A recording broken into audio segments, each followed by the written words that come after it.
morning, One Life. Thank you so much for joining us this morning as we continue our series on the promises of God. Now, today we're going to be talking about Joseph. The story of Joseph and his brothers takes up the last 13 chapters of Genesis. Now, obviously, there is no way we can cover all of Joseph's story in 25 minutes, much like there was no way we could cover all of Abraham's story fully last week. Now, if you're unfamiliar with the story of Joseph, please take time to read it this week. And if you are familiar with the story of Joseph, read it again. It truly is fascinating. It has betrayal and deception, intrigue, romance, forgiveness, humor, and it all culminates in God once again using incredibly flawed people to do amazing things. It is so much more than an amazing Technicolor Dreamcoat. Joseph was Abraham's great-grandson. And we're kind of going out of chronological order here because Justin is going to talk about Joseph's dad, Jacob, next week. But I think it's really important for us to understand a bit about the family that Joseph was born into. Now, I'm going to let Justin explain more to you about the details of Jacob's family, but the thing that you need to know is that the family Joseph was born into could best be described as a hot mess. Joseph was the 11th of Jacob's 12 sons from the 13 children he had with his 4 wives. Okay? 2 of the wives were sisters, and the other 2 wives were their servants because they were brought in to produce children for Jacob during this weird, I need to have more babies than my sister in order to win my husband's love thing they had going on. And Joseph's mother was Jacob's favorite wife, and her name was Rachel, and she had been barren up until the time that Joseph was born. Now, right around the time Joseph was about 6 years old, his mother Rachel tragically dies while giving birth to Joseph's little brother Benjamin. Now, because Joseph was the firstborn of his father's late favorite wife, Joseph lived a charmed existence in his early days. He was without a doubt his father's favorite son, and everybody knew it, especially when he was given a lavish and costly coat to wear in front of everyone. And this caused quite a lot of trouble between the older brothers and Joseph. Genesis 37:4 says that when his brothers saw that their father loved him more than all his brothers, they hated him and could not speak peaceably to him. Now, these were not just ordinary brothers either. These guys would eventually be known as the 12 tribes of Israel, providing the entire foundation for Judaism, as well as being the ancestors of pretty much everyone else in the entire Bible that we read about, at least the ones with Jewish heritage. So, okay, that's the family dynamic we're working with. It's a mess, right? And I seriously only scratched the surface of what was going on. All right, so now we've got the golden child, Joseph, wearing the expensive coat, and his brothers absolutely despise him. Now, Joseph was not given another gift. This gift he was given by God. He was able to dream dreams and interpret them, as well as interpret the dreams of others. Okay, this is important to know because the gift of his dream interpretation is the catalyst for some of his major life changes. The first set of dreams we read about involved a vision where his brothers would one day bow down to him. He shared these dreams with his brothers, neither naivete or arrogance, but either way, it resulted in his brothers ambushing him, throwing him in a pit, and selling him to some passing slave traders. Then they stole his fancy coat, covered it in goat's blood, and convinced their father that wild animals had killed his favorite son. Meanwhile, those slave traders were taking Joseph down to Egypt where he would be sold. And this is where we're going to join Joseph today. So turn, if you have your devices or your Bibles, let's look at Genesis 39:1. It says this. Now Joseph had been taken down to Egypt. Potiphar, an Egyptian who was one of Pharaoh's officials, the captain of the guard, bought him from the Ishmaelites who had taken him there. That's it. Joseph was a slave. He was no longer the favored son. He was clothed like royalty. He had no rights. He had no property. He had no family. He had nothing. You know, even though he wasn't physically in that pit anymore, it probably felt like it. Inside, he was still in that cold, overwhelming darkness. Have you ever found yourself in a pit? A time when it felt like the rug was pulled out from under you and everything you knew, everything you expected was gone in what seemed like an instant. Now, just think about that moment. I've been there too. When we find ourselves in our pits, the story of Joseph serves as a promise to us. When there is nothing left, God will sustain us. Joseph was enslaved. He was at the lowest point of his life thus far. And Joseph had to make a choice. And it's a choice we are all faced with when we are in times of crisis. Am I going to push God away, or am I going to cling to him? And I can't tell you that it was easy for Joseph to do that. I mean, I can't imagine him going, oh, well, plot twist. Let's turn some lemons into Egyptian lemonade. No. He probably dealt with a lot of hurt and a lot of anger. Because clinging to God in our darkest moments does not mean that we have to show false optimism. We can be honest as well as faithful. It's okay to lament our losses. In fact, it's biblical to do so. There's a whole book in the Bible about it. And honestly, I think Lamentations 3:19 through 24 is a perfect snapshot of what lamenting looks like. Let's read it in the Message. I'll never forget the trouble, the utter lostness, the taste of ashes, the poison I've swallowed. I remember it all. Oh, how well I remember the feeling of hitting the bottom.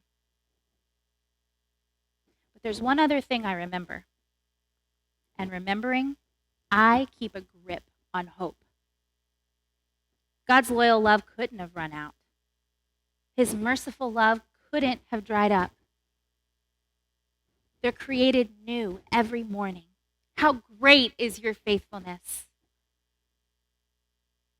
I'm sticking with God. I say it over and over. He's all I've got left. I'm sticking with God. He's all I've got left. Man, that's a powerful statement. You could turn those lines into a prayer. Lamenting allows us to recognize what we've lost and unapologetically mourn.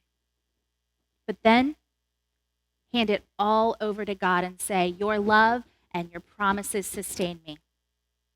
So I'm sticking with you. And that's exactly what Joseph did. Verses 2 and 3 say, the Lord was with Joseph, and he became a successful man. And he was in the house of his Egyptian master.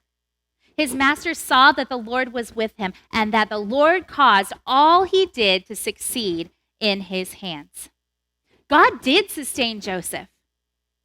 And God's presence in Joseph's life not only allowed him to successfully use his gifts, but it also drew the attention of Potiphar, the Egyptian, who was his master. Potiphar didn't know the God of Joseph, but because of what he saw in Joseph's actions, He not only saw God in him, but he recognized God's power in him. The sustaining love of God means that he is able to turn our tragedies into testimony. And wouldn't it be great if I could say, and that's the end of the story? Nice, simple ending, all neat and tidy. But God doesn't really do nice and simple when it comes to those he calls to be part of the story. So Joseph rises to second in command of Potiphar's household. The Bible tells us that all Potiphar had to worry about was the food he ate. Joseph handled everything else and was honestly living that #blessed life until. Man, I hate this until. Potiphar's wife noticed the handsome young Joseph, and she tried to get him to begin an affair with her. Joseph, being an honorable and faithful man of God, told her no. And he tried to avoid being around her. But then one day, they found themselves alone in the house, and Potiphar's wife grabbed a hold of Joseph's jacket and tried to take him by force.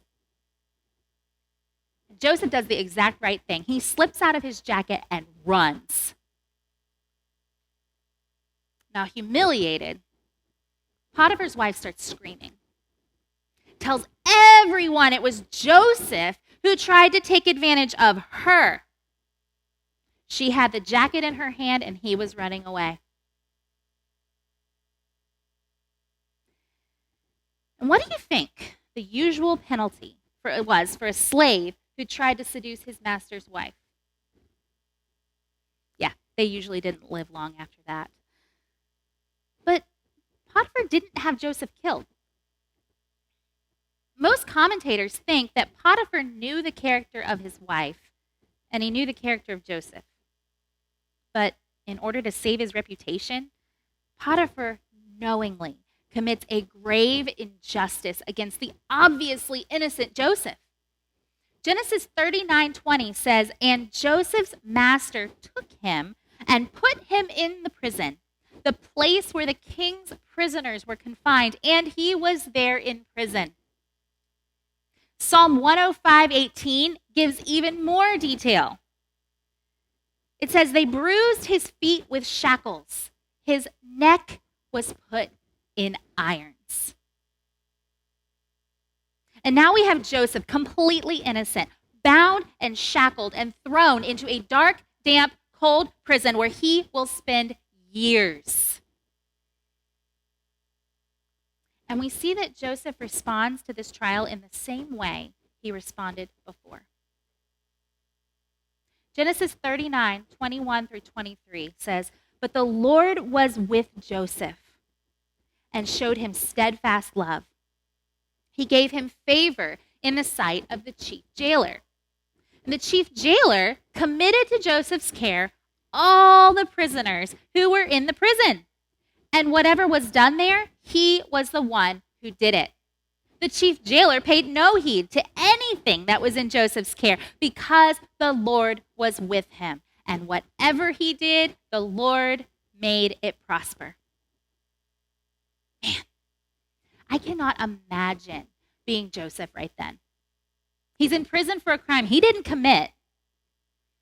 But once again, he chooses to have faith that God will sustain him. And that faith causes the guard of the prison to recognize Joseph's gifts and put him in charge of all the prisoners in the prison. Now, we don't know exactly how long Joseph was in that prison. I mean, he was 17 when he was sold into slavery, and he's going to be about 30 years old when he gets out. So anywhere from, 5, 10, 15 years. But something happens to Joseph in that squalid prison environment. He starts to grow. And God continues his work of shaping Joseph into who he was created to be. He remembers the gifts God gave him all those years ago, and he begins to use them. Not in the way he did when he was a teenager by saying, "Look at me, listen to my dream, let me tell you how important I'm going to be." No, he starts to use his gift to serve others. After Joseph had been in prison for some time, he gets 2 new prisoners to look after. Pharaoh's cupbearer, which was kind of like a butler, and his baker. Apparently, they did something that really made the king mad. And the Bible tells us in Genesis 43:4 that it was actually Potiphar who suggested that these very important people be placed under Joseph's care. So after these guys had been in Joseph's custody for some time, something happens one night that changes the course of Joseph's life forever, even though he won't see it right away. Let's look at Genesis 40, verse 5. One night, they both dreamed, the cupbearer and the baker of the king of Egypt, who were confined in the prison, each his own dream, and each dream with its own meaning. When Joseph came to them in the morning, he saw that they were troubled. So he asked Pharaoh's officers who were with him in the custody of his master's house, "Why are your faces downcast today?" And they said to him, "We've had dreams, and there is no one to interpret them." And Joseph said to them, "Do not interpretations belong to God? Please tell them to me." Do you see that change? First, Joseph shows concern for the men rather than take pride in his position. Second, it's no longer look at me, but it's look at God. And third, Joseph is now using his gifts not on a hillside in a gleaming coat, but in a prison, in rags. He's not seeking glory anymore. He is seeking to serve. Most of the time, our lives aren't changed in an instant, but through many trials over time. And I know that doesn't sound terribly encouraging, but let's look at the words of James to see why long endurance is such a beneficial thing. James 1:2-5 says, "Consider it pure joy, my brothers and sisters, whenever you face trials of many kinds, because you know that the testing of your faith produces perseverance. Let perseverance finish its work, so that you may be mature and complete, not lacking anything." I have no doubt that Joseph's faith was tested in that prison. Once again, he was an innocent man who was receiving a punishment he did not deserve. I mean, I can imagine him going, "Again, God? What did I do to deserve this? Can't I catch a break?" Have you ever been there? A time where it seems like you are being attacked on all sides. And maybe it's not even huge stuff, but small things over a long period of time. Maybe it's at work with an unfair boss, or maybe it's in your marriage where little things over the years just keep piling up. Or maybe you're the parent of a child who continues to rebel against you. For our family, when we went through this, it was the health of our son Lawson. Less than 24 hours after he was born, he got mysteriously sick. We watched our newborn be put into an isolette and loaded onto a helicopter, and we weren't allowed to go with him. And that event started a journey of 3 years full of specialists and questions and hospital stays and just about every single test you could possibly throw at an infant. There were moments where all Paul and I could do is just throw up our hands and ask God, "What are you doing?" If I hear one more doctor call our son a puzzle, I am going to scream. Now, I can't say that we considered this trial pure joy, but it did produce perseverance. And it took a long time to get answers, which we eventually did. But we had to let perseverance finish its work. And now we can look back and see how God was maturing us every step of the way. We learned to ask for help. We learned to be honest with people about what we were going through. We had so many opportunities to talk to our doctors about our faith. And through all of this, God led our family into ministry. It was so hard going through that. But if it weren't for Lawson, we wouldn't be here today. Because our trials can mature us for what God has called us to do. Everybody has a calling, a vocation that God has called you to. And your ministry might not be in the church, but you have one. And the trials we face and the way we allow them to change us and grow us, it's going to reveal who and how we are meant to serve. But we have to persevere in faith. And when the time comes for us to step into those roles that God prepared for us, we have to do it like Joseph, boldly, but in humility and faith.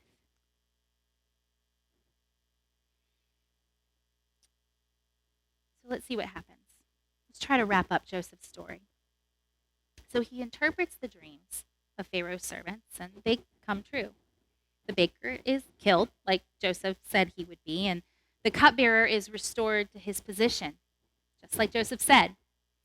Now, before the cupbearer leaves the prison, Joseph tells him to tell Pharaoh about him, that he's unjustly imprisoned, and how he provided assistance to the cupbearer. And the cupbearer promises he will, and then promptly forgets about Joseph for 2 whole years. Think about that. Joseph thinks he has an out, right? He has done something incredible for the servants of Pharaoh. He says, tell Pharaoh what I did. And the guy says, yeah, I'm going to. And then nothing. Radio silence for 2 years. Until Pharaoh has a dream of his own. And it's a dream no one can interpret. This jogs the cupbearer's memory, and Joseph is brought out of the prison where he tells Pharaoh that his dreams mean that Egypt will experience 7 years of plenty, followed by 7 years of famine. And Joseph explains to Pharaoh how to store food for the next 7 years so that they will be able to survive when the famine comes. And Pharaoh instantly promotes Joseph to second in command over Egypt and tells everyone to listen to what Joseph says and to follow his commands. And they do. Over the 7 years of plenty, Joseph is able to help store up so much grain that they just stopped counting it. He also gets married. And he has 2 children. And he names them Manasseh, which means God has made me forget my troubles. And he names the other one Ephraim, which means God has made me fruitful in the land of my suffering. Through all of this, Joseph has finally found restoration and peace and forgiveness despite all of what happened to him. But he had to hand it over to God first. Because we have to hand the pain over to God before true healing and reconciliation can begin. We have to remember that the God of the palace is the same as the God of the pit. The God who sustains us when our life turns upside down, perseveres, and grows us when we face seasons of trial. It's the same God who can help us heal from all of that hurt because he's been there this whole time. He knows what you've been through. He was there with you in the darkness. And when you finally come out on the other side of it, he will be there to make you whole again. But you have to allow him to do it. Let's consider the flip side of this, Joseph's brothers. So, what's going on with them, right? For the past 20 years, they have been hiding what they've done to everyone, or from everyone. They've let their father think his son was dead, and that secret has been eating away at them inside. You guys ever experienced anything like that? Like a family secret that nobody will talk about, but you feel it every time you get together? Pain and secrecy loves to thrive in darkness. So when the famine comes and his brothers go to Egypt, they see Joseph, but they don't even recognize him. Honestly, they probably think he's dead. But Joseph knows exactly who they are. Then he messes with them a little bit. You can read all about it in Genesis 42 and 43. It's pretty great. But through those things, we hear them say over and over again, God is punishing us for what we did to Joseph. I told you not to sell Joseph into slavery. This is all because of the way we treated Joseph. These brothers have been racked with guilt for decades. And it isn't until the very last moment when it seems this angry Egyptian official, who was really Joseph, but they didn't know that, is about to enslave their little brother Benjamin. And they open up and confess everything. And it's at this moment, when there are no more secrets, no more lying, no more hiding, that Joseph says, "It's me! I'm Joseph! I forgive you." God took something bad, really, really, really bad, and he turned it into something amazing. And this pain, this favoritism, the jealousy that has been a generational sin in their family since the days of Abraham is finally redeemed. And 400 years later, when their children's grandchildren's children hear this story, they're reminded of their unity. That they are the 12 tribes of Israel, that they are a family, and that if God brought their ancestors through the wilderness, through the pit, through slavery, through the prison, that promise to sustain them was theirs too.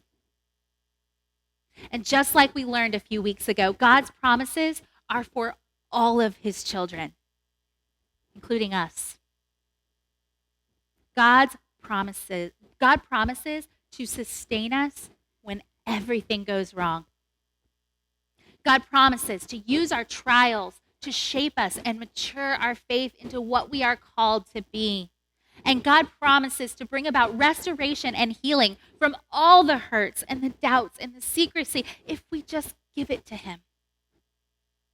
God never left Joseph's side, no matter if he was in the pit or the palace. And he promises to do the same for you. Let's receive the benediction. As for me, I call to God, and the Lord saves me. Every morning and noon, I cry out in distress, and he hears my voice. He rescues me unharmed from the battle waged against me, even though many oppose me. Cast your cares on the Lord, and he will sustain you. He will never let the righteous be shaken. Have a wonderful week. Remember, God is always